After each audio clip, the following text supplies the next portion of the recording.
Okay.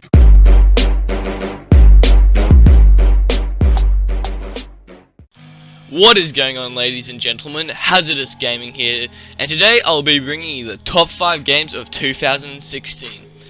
2016 was a rough year for many people, but in the gaming community, it was a pretty good year in terms of games. This list is my opinions, so if you disagree with me, comment below and let me know why, and I'll be sure to respond. This list contains games ranging from shooters to sport games, so it is a fairly diverse list. Let's get straight into the games. Number 5, Modern Warfare Remastered. This is a classic game from back in the day that has been remastered alongside with Infinite Warfare. MWR brings back such good memories and is just so nostalgic.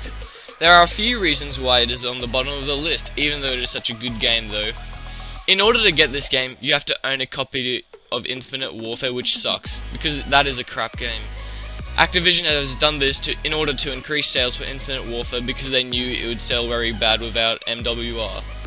I feel like this is a very scumbaggy move by Activision to do this to their fans. The other reason why MWR is so low on the list is because it is a remastered game, not a new one. It was originally released in 2007. Number 4, Titanfall 2. Titanfall 2 has succeeded in surpassing the original title in every way. It delivers an emotional, action-packed single-player experience that leaves fans new and old feeling satisfied. And the fluid combat mechanic both in and out of one's Titan's packs plenty of punches and doesn't hold back when it comes to versatile brutality of pilot warfare. While most expected the Titanfall 2 multiplayer to deliver based on the first game's success, it is the single-player campaign that is the biggest surprise. In a year when many argue that other shooter franchises fell short with their campaigns, Titanfall 2 succeeds at building a connection between the player character and his robot companion, and wraps that with numerous exciting set pieces. Number 3, Battlefield 1. There's no doubt that Battlefield 1 is an expert execution on the premise that made it so highly anticipated to begin with. Electronic Arts and DICE have provided consumers with a beefy multiplayer game that impresses at every corner and features a brief campaign that will stick with fans longer than previous franchise attempts. Battlefield 1 successfully takes players on a trip back to World War I, with a campaign that sheds light on the brutality of the conflict and a multiplayer that emulates the period, but still retains that trademark feel. While most shooters are pushing further into the future, Battlefield 1 found success by looking into the past, and it's arguably one of the best franchise entries in quite some time.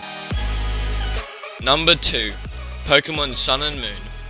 Sun and Moon are the biggest changes that the core Pokemon series has ever attempted, removing gyms, hidden machines, and altering original pocket monsters was a huge gamble, and all of it has paid off. Honoring the franchise's past while looking to the future must have been a difficult ideal for Nintendo and the Pokemon Company to nail down. But the end result of this undertaking is a pair of lovingly crafted must-have for fans new and old. Truly, this is a celebration of Pokemon that gamers have been waiting for.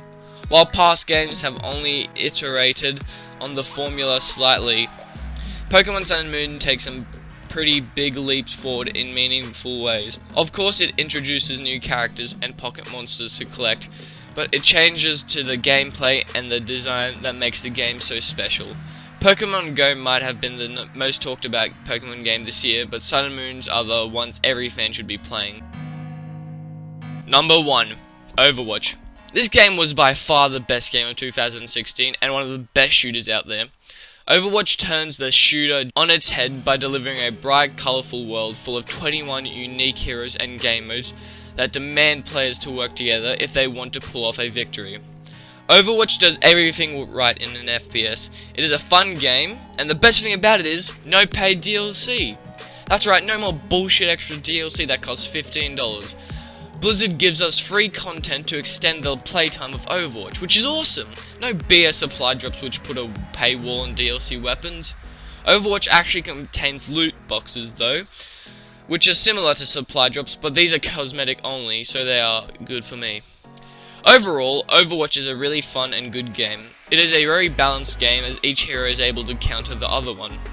Whether it be the power of Blizzard, the strength of the design, or some combination, Overwatch succeeds in appealing to almost every gamer, engrossing them in its world and addicting them to its gameplay.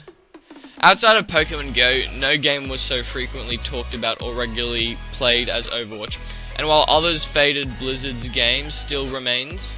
Everything about Overwatch feels so carefully crafted that it's hard to find fault with the product, and even when there are flaws, Blizzard is quick to address them. But the biggest reason Overwatch gets our Game of the Year nod is its staying power. Out of all the 2016 releases, Overwatch has had the best chance of remaining a high-profile title in 2017, 2018, and beyond. Thank you guys for watching my video, and remember, if you disagree with any of this, leave a comment below and I'll be sure to respond. Yo!